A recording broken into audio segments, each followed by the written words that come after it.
Hi friends, welcome to my channel. ఈరోజు అంటే వరలక్ష్మి వ్రతం రోజు మనం అమ్మవారికి ఎలాంటి నైవేద్యాలు పెట్టాలి, ఎలాంటి నైవేద్యాలు పెడితే అమ్మవారు ప్రసన్నరాలు అవుతుందో ఈ వీడియోలో తెలుసుకుందామండి. అలాగే ఎన్ని రకాల నైవేద్యాలు పెట్టాలి, ఇలా సాధారణంగా అందరికీ కూడా సందేహాలు వస్తూ ఉంటాయి కదండి. ఈరోజు మనం తెలుసుకుందామండి. వరలక్ష్మి వ్రతం రోజు అమ్మవారికి మనం ఎన్ని రకాల నైవేద్యాలు పెట్టాలి, అలాగే ఏమి తయారు చేయాలో తెలుసుకుందాం. ముఖ్యంగా పరమాన్నం తప్పనిసరిగా తయారు చేయాలండి. బెల్లం పరమాన్నం అమ్మవారికి చాలా ప్రీతి అన్నమాట. పాలల్లో అమ్మవారు నివసించి ఉంటుంది. అలాగే తప్పకుండా పులగం తయారు చేయాలండి. చక్కగా కొంచెం పసుపు వేసి పెసరపప్పుతో తయారు చేసిన ఈ పులగాన్నం అమ్మవారికి ఎంతో ప్రీతికరమైనదన్నమాట.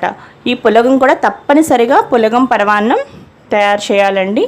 అలాగే పులిహార, ఇలా చక్కగా పసుపు పచ్చిగా కనిపించే ఈ పులిహారని అమ్మవారికి మనం చక్కగా నైవేద్యంలో తప్పనిసరిగా పెట్టాలండి. 9 రకాలు వీలైనంతగా మనం 9 రకాలు తయారు చేసుకోవాలి. అలాగే దద్దోజనం, పెరుగు ఉంది కదండి, పెరుగులో చక్కగా అమ్మవారు నివసించి ఉంటుందన్నమాట, కొలువై ఉంటుంది. పెరుగులో పాలు, పెరుగు, నెయ్యి వీటిల్లో అమ్మవారు చక్కగా అందులో కొలువై ఉంటుంది. అందుకోసం తప్పనిసరిగా దద్దోజనం తయారు చేయాలి. అలాగే సేమియా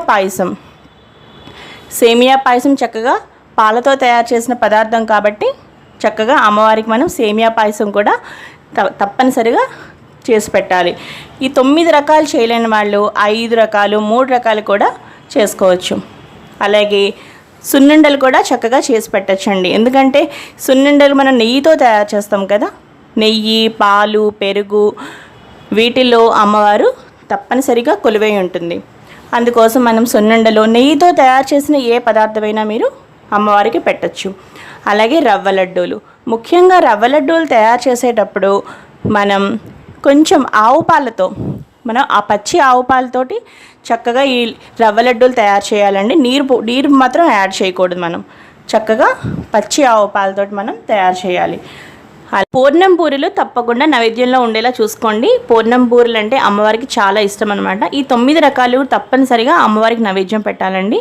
ఈ 9 రకాలు వ్రతం రోజు అమ్మవారికి నివేదించడం వల్ల అమ్మవారు తప్పక ప్రసన్నరాలు అవుతుంది.